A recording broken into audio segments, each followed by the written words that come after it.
Golf Story is an RPG centered around, well, you guessed it, golf. At face value, it sounds tremendously boring, but I truly believe that almost anyone can find enjoyment in this game, even someone that doesn't really like sports. The title was released exclusively on Nintendo Switch on September 28th of 2017. It first caught my eye in one of Nintendo's Nindy presentations. They showcase so many wonderful indie titles, but this one really just stood out to me. It's kind of funny, because it hit almost no marks in my book. I've never really been a huge fan of RPGs, aside from games like Earthbound, Pokemon, Paper Mario, and Citizens of Earth. I find that I really love when RPGs step out of the typical fantasy setting, and this one did just that. I also have never been one to play too many golf games, outside of the occasional Mario Golf. And even then, I never really put much time into them. Truth be told, thanks to this game, I'm more interested in playing more golf games and RPGs. Funny how things work. This absolute charmer was developed with a little help from Nintendo by Sidebar Games, which are located in Australia. As far as I can tell, this seems to be their first big game, and it is most definitely a hole-in-one. It was originally planned for the Switch's predecessor, the Wii U. However, after the decision to pursue a much grander scope, it was pushed to the Nintendo Switch. If one were to compare the title to something, the universal agreement is that it's similar to the Mario Golf games from the Game Boy era. If that's the case, don't be surprised if I cover them on my channel, as I have yet to play them. I was quick to purchase this game from the Nintendo eShop as soon as I could. I wasn't prepared to love the game. More importantly, I wasn't prepared for it to become one of my favorite games of all time. I know that's a bold statement. One of the things that led me to make this video is that I want more people to understand just why this game gets the praise that it does. I understand that you may glance at it and say, well, this isn't for me. But I encourage you to give it a shot. So you may be wondering how this classifies as an RPG. A large chunk of the gameplay is exactly what you'd expect from your run-of-the-mill RPG. Exploration of different areas, leveling up, and even fetch quests. The only key difference is that the battles are replaced with games of golf. At first, that sounds underwhelming compared to a battle system. However, I think they crafted the mechanics in such a way that makes each match shine. The game begins with a scene revolving around a father teaching his son some of the ins and outs of golf. I really think this is a brilliant way to make a tutorial section feel much less disconnected. A game can rarely teach you its mechanics without completely breaking immersion, so hats off to Sidebar for doing a bang-up job. It's quite the wholesome beginning to the player character story, and there's just a lot of that throughout this game. Some might call it cheesy, but I believe that the team did a wonderful job making you care about the characters, and that's part of what makes a good story in my eyes. After you finish up, there's a 20-year time skip, and you are awoken from your bed by a phone call from your mother. You immediately notice that your relationship with her is not quite as nice as the one that you had with your father, who has seemingly passed away. Your character proclaims that he has moved away to take up golf again, and finish what he and his dad started. And that is exactly what you're going to do. You head to Well-Worn Grove to start your golf career. Well-Worn Grove is a rundown course that doesn't hold much respect from the rest of the golfing community, but to you, it will quickly become home turf. Once the game leaves you to your own devices, you learn about one of the coolest little mechanics. You can tee up anywhere and hit a golf ball to solve small puzzles. In hindsight, it was a little underutilized, but still extremely cool. I found myself goofing off with the feature quite a bit, and smacking NPCs in the head, especially after I gained the ability to outright throw the things. You come across a golf coach teaching some students. He's pretty reluctant to teach you, and is quite rude to you. Most of the characters in this game sort of start off that way.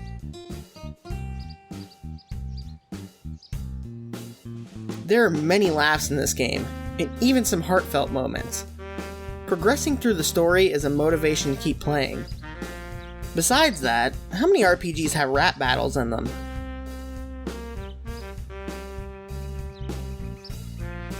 A lot of the grinding that you would normally expect in most RPGs comes in the form of golf challenges and fetch quests from NPCs scattered about each course. Not only do they boost your character's experience, but they also help you learn techniques to be successful in the bigger golf matches. Admittedly, a handful of them can be pretty difficult, and I found myself stuck here and there, but a lot of them are really easy. All in all, I love completing every single challenge. They're also very silly at times. I get heavy Tony Hawk's Pro Skater vibes from the sheer absurdity of the things you're asked to do. Mow lawns, control an RC car, fight off necromancers who attack your home course with an army of skeletons, and much more. The golf matches themselves are a blast. There are a lot of specifics you need to pay attention to master these sections. They do their best to let you know which direction the wind is blowing and the direction of the slopes, but the latter can be tough to judge due to not being able to see slopes in the terrain. Thankfully, the controls are pretty accessible and easy to master if you're patient.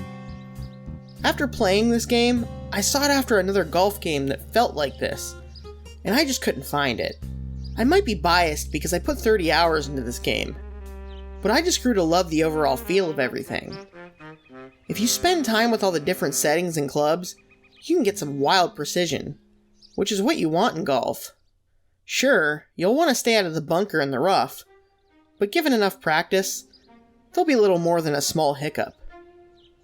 Travel in this game is done via an overworld map that kinda reminds me of classic RPGs that are on the Super NES and the NES. It's nothing overly special, but it is nice and compact and serves its purpose well. You can travel from place to place relatively quickly, and the courses are large enough to be fun to explore while not being so large that you feel like you need a quicker means of travel. Golf carts would have been a fun addition, however. Visually, Golf Story harkens back to the 16-bit era, and I really like that. It's nothing to marvel at, but it's easy on the eyes, and the usage of color and textures go a long way. I love that each course has a different theme to it. Rather than seeing the color green so much that you explode, they opted to change it up throughout some of them, and that's a decision I fully support. Even with the diversity in looks, there's a nice cohesiveness between all of them, as well. I love the subtleties in how the wind looks. You can see little gusts and leaves going through the air. They could have simply just put that arrow showing the direction and called it a day, but I'm glad they didn't. Something that desperately needs to be mentioned is the sound design and usage of the Joy-Con's HD rumble. I can't believe how much the sounds boost this experience. The golf sounds are almost ASMR to the ears.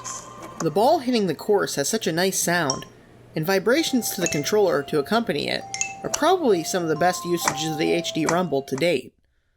Intricacies like this are really what make this a well-rounded experience. The soundtrack of the game is exceptional. Joel Steudler composed some great tracks to accompany each area and event. Cheeky Beak Park has among my favorite tracks, and the theme song of the game makes me smile every time I hear it. As a collector of vinyl records, naturally, I jumped at the opportunity to purchase the soundtrack when I realized they did a pressing. When you tie together the lovely songs and sound effects, the game just feels comfy. That vibe is welcome when some of the later golf matches can be excruciating. Golf Story is full of surprises. You can't have a fully fleshed out story about golf without mini golf. You most definitely can't have one without disc golf. A fan favorite of this game is most certainly Golf. It's a more simplified version of the Golf and Golf story, in an 8-bit style. It's just a time waster, but there's good humor surrounding it, trust me. Limited Run Games released it on an NES cartridge, which I learned at the time of writing the script. Spoiler, it was beyond sold out. There's a handful of things to collect throughout the playthrough. This includes pages to the golf instruction manual, catcher's coins, and money to purchase golf gear. There's also a multiplayer mode. You and a friend can play golf matches on any of the courses, given you're in the same room. I would hope in the next title they put in online play. And that brings me to my final topic. In early December of last year, Nintendo had another indie presentation. And boy oh boy, when I heard the music, my jaw dropped. I couldn't believe it. We were getting a sequel to this game. A lot of people speculated that maybe it would just be tennis. Sidebar Games set out to exceed those expectations. Sports Story is set to release this year, and features a wide variety of sports. It really seems like they're upping the ante this time around. The graphics got a nice update, and just the sheer amount of content that you can see within the trailer looks phenomenal. I really look forward to it. Before I go, I wanted to break away from the script to say that Golf Story is a delight. It's not without flaws. It has some minor performance issues here and there. They could have expanded upon a couple of the ideas presented in the game, and some find some of the earlier portions to be a little bit too easy. The amount of love that they put inside of this game is very clear. I highly encourage anybody to give it a try. And if you don't like it, it's okay. But I just want you to know that it's one of my favorite games of all time, and don't be surprised if you hear about it a lot. I know my friends are tired of it.